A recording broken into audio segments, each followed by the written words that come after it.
guest back with me is leader of the People's National Congress Reform and leader of the opposition, the Honorable David Granger. Welcome back, sir. Thank you, Malika.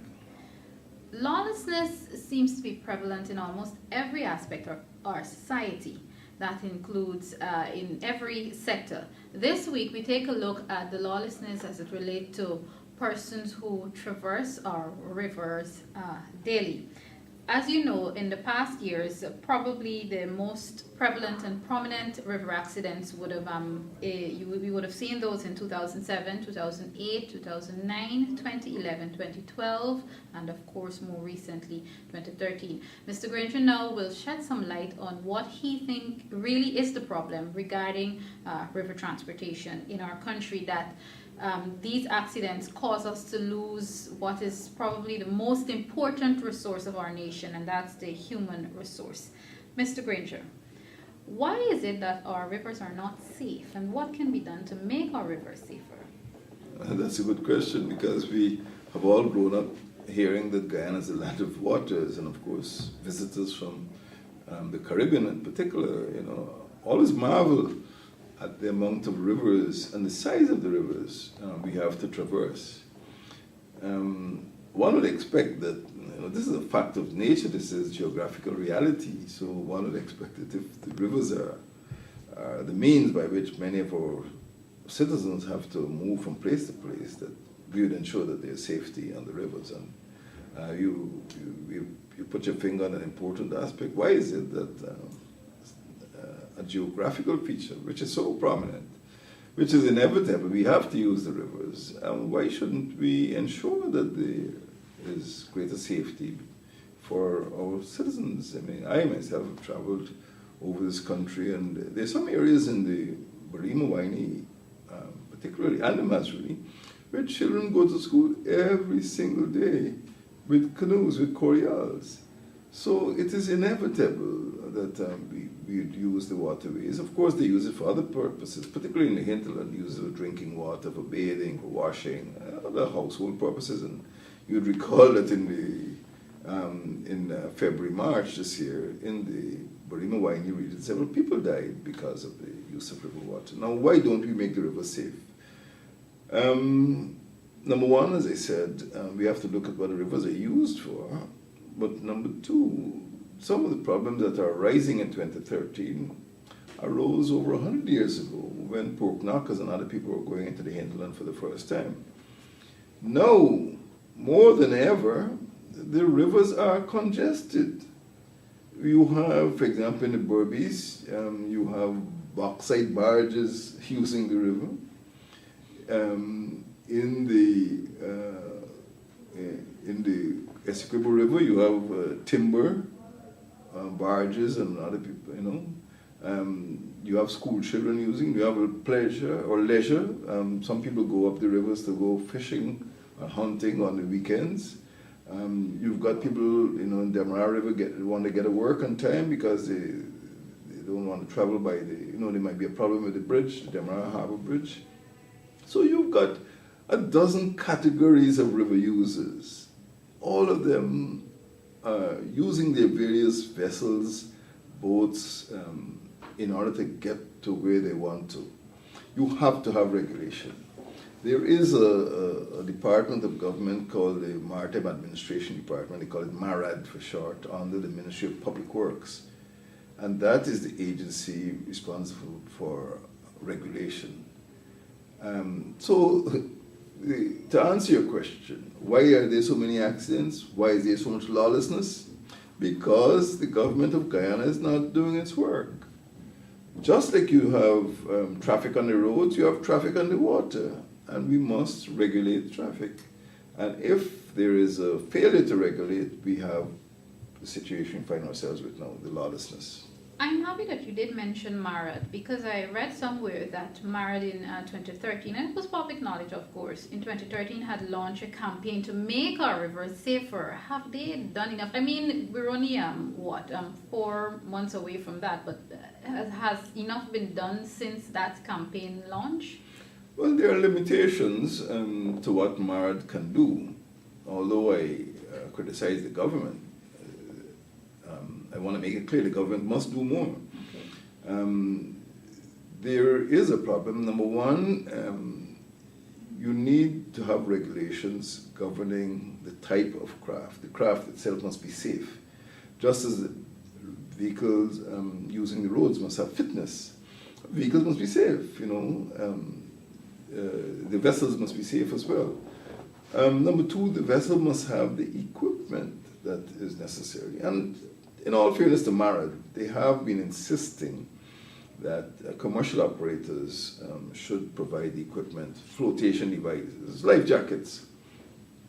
But in addition to that, there are some other problems. Number one, you can have a problem with overloading. People who run commercial boat services want to make a profit, and there's a tendency to overload. I know a lot of people never embark on a voyage unless there's a full load. They wouldn't go when you have half. It's like a minibus driver. They don't want to go with a half full bus. It means you make half the profit. But we must make sure that those people who are coming on board, they bring grips, they bring suitcases, they bring boxes, they bring their own parrot cage and all that. We must make sure the boats are not overloaded. I don't know if there's a sort of maritime police. So when we talk about enforcement, it is not just maritime alone, MARAD alone. There is something called the Coast Guard. Again, the Defense Force has a Coast Guard, and the police force should have a maritime unit. But I feel that there is not sufficient maritime policing, riverine policing, and I think there must be more of that. Thirdly, as I said, there are different categories of use, and if an operator is going to operate his vessel on a commercial basis, he has to have a commercial license because he's taking the lives of human beings in his hands. So you cannot just say, okay, you're a rich woman, you want to give your son a Christmas present, you give him a boat and an engine, and he goes tearing up the river. Many of those engines are very powerful, extreme, and they speed. So when we're talking about the use of vehicles, vessels, I keep mixing up vehicles and vessels, well, they're the same in a way. It's just like having a minibus driver. He has to have a license, he has to have a driving test before he can operate a vessel. But it's not as though he's just carrying a load of cassava, he's carrying school children, he's carrying human beings.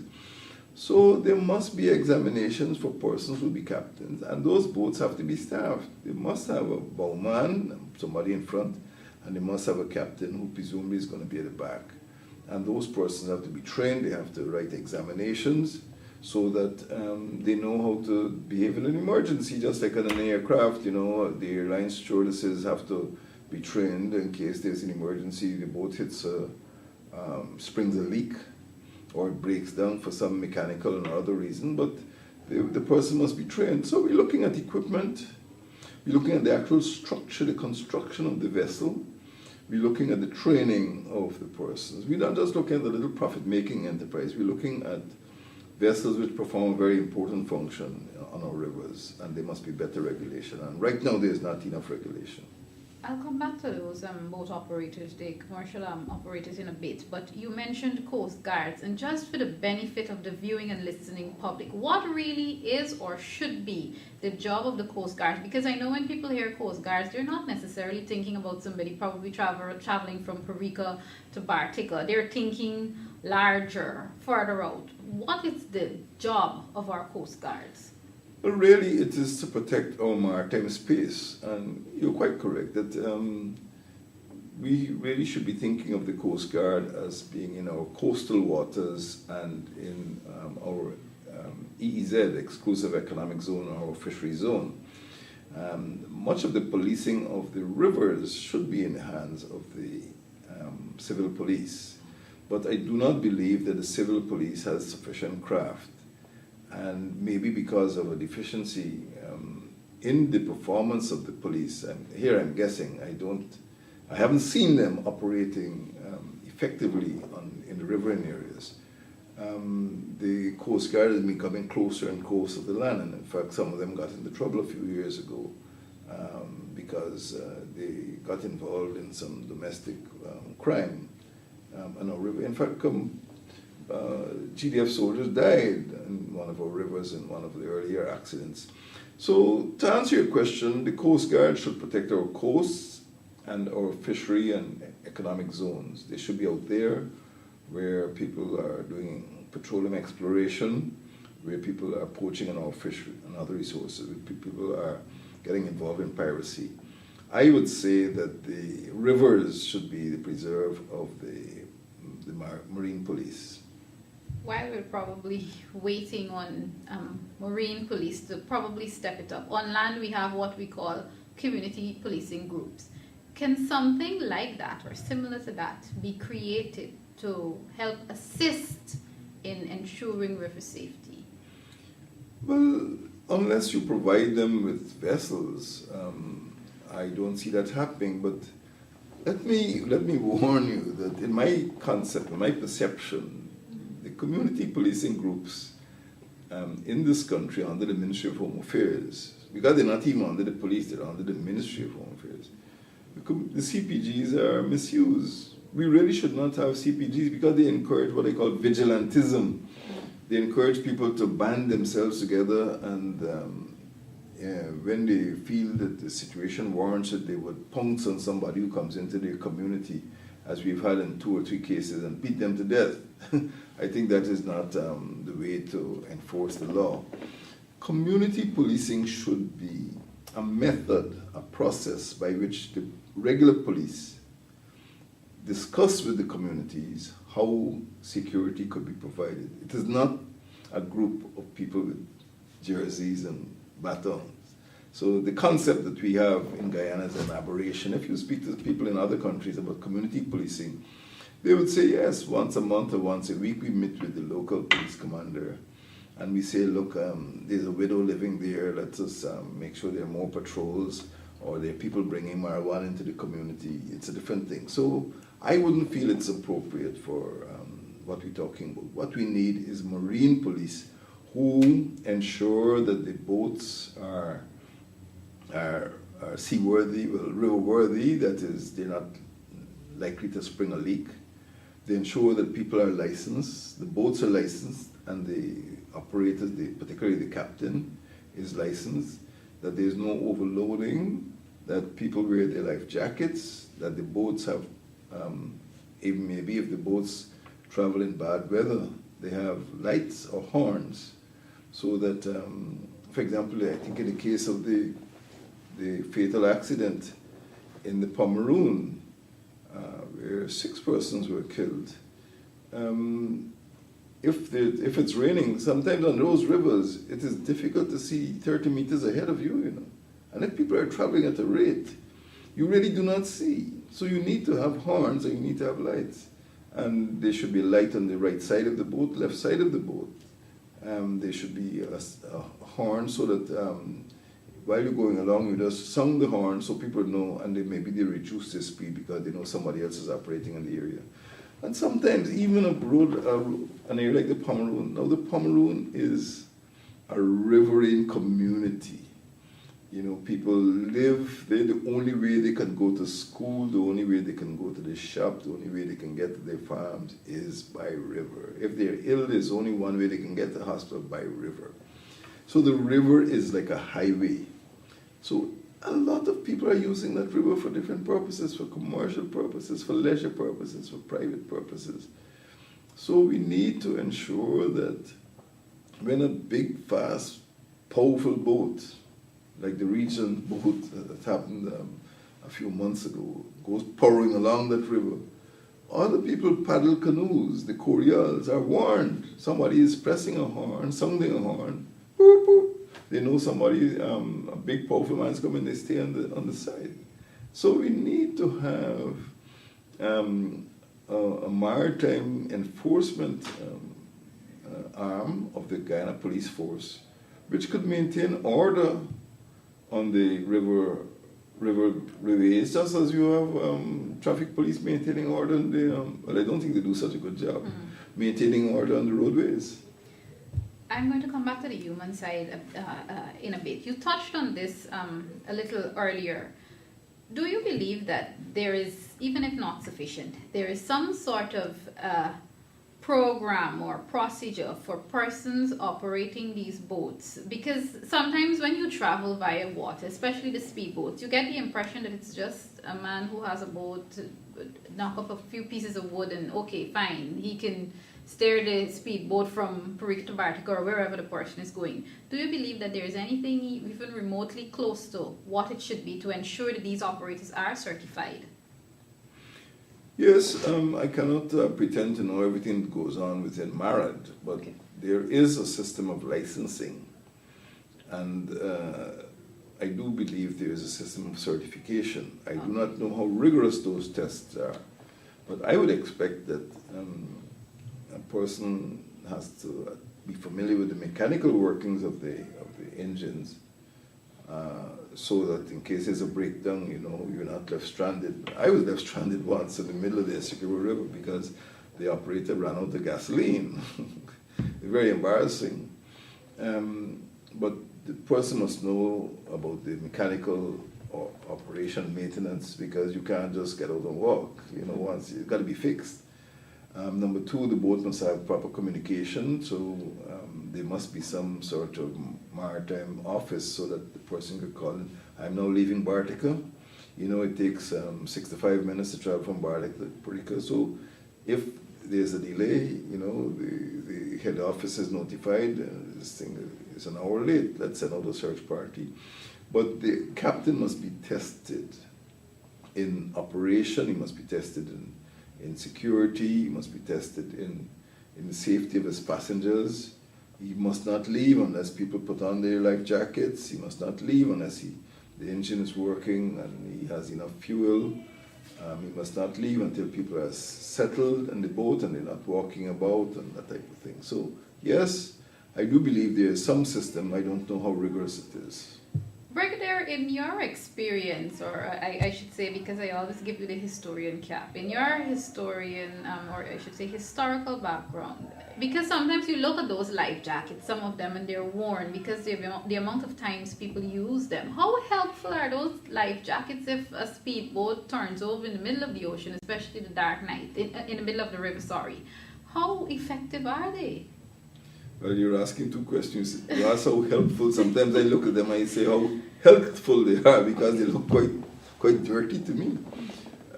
They are helpful because those life jackets that we see, particularly on the Bartica-Perica run, are meant to be certified to take one human person, the weight of a human person, the weight of a person. And I believe that there is some way of ensuring that only the authorized types are used. You don't want something that as soon as you try to use it, it becomes soggy and you sink. So I would like to believe that those the types that are in use are certified by MARAD.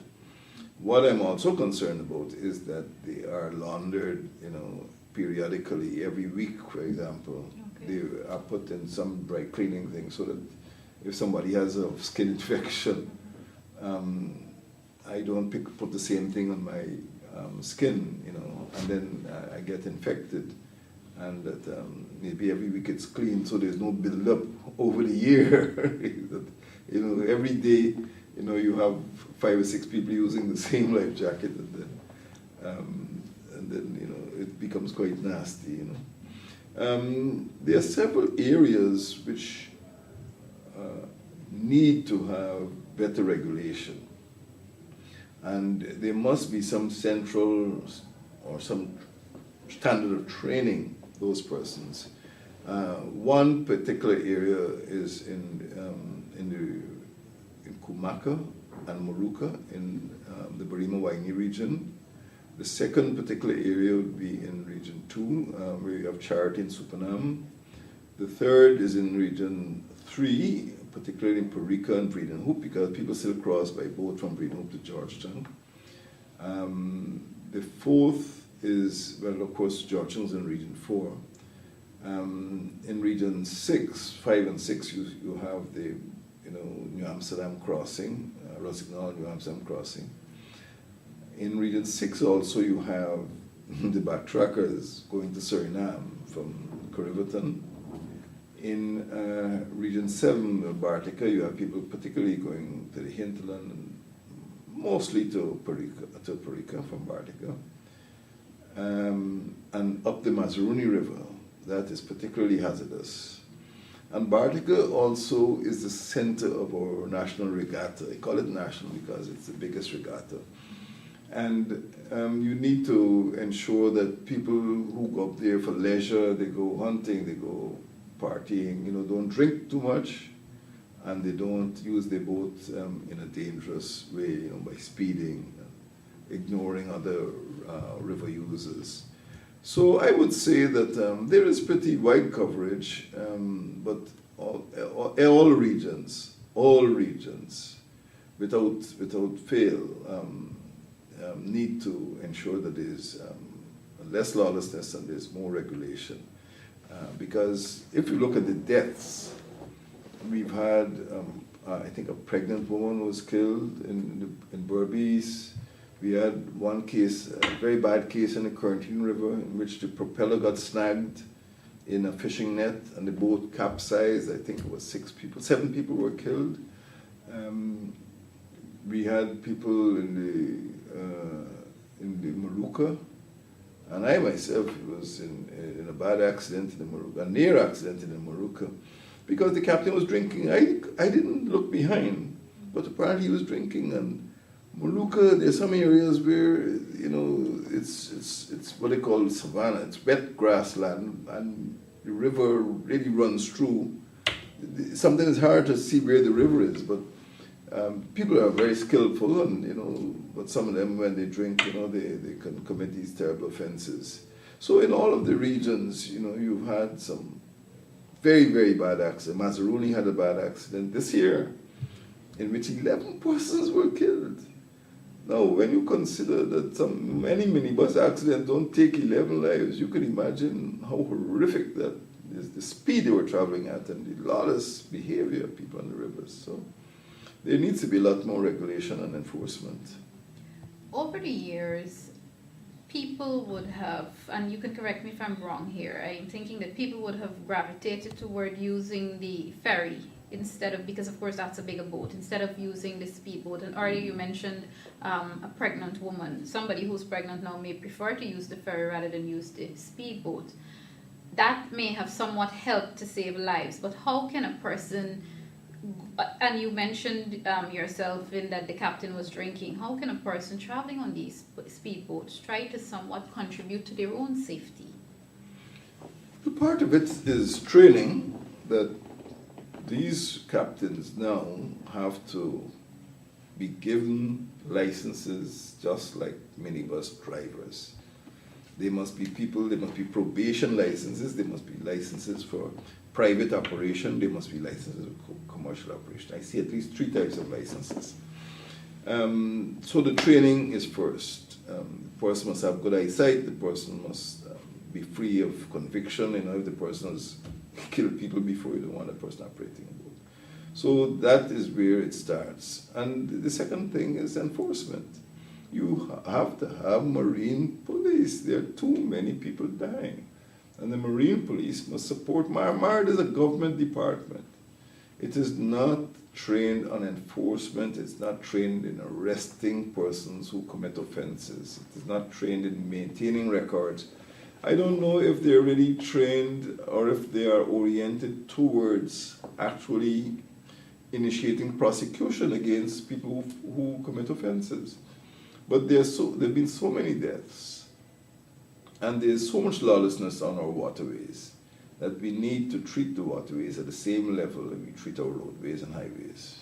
This might be pushing it, but how can a traveler guarantee that the captain of the boat is certified or not drinking? Well, there's a way that you can tell if they're not drinking, but how can the passengers be assured? Well, in the same way that you are assured when you go on a minibus, you assume, you see there's a license plate, and you can check whether the vehicle has got its roadworthiness certificate, and maybe you can ask if the person behind the wheel there is actually a licensed driver. But these things must be displayed, And when you step on a boat, because thousands and thousands of us travel on boats every single day.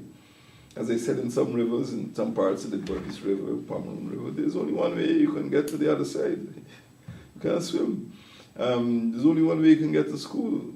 That is by one of these boats. And we now have enough evidence before us to demand that those boats be put on a sound and safe commercial basis.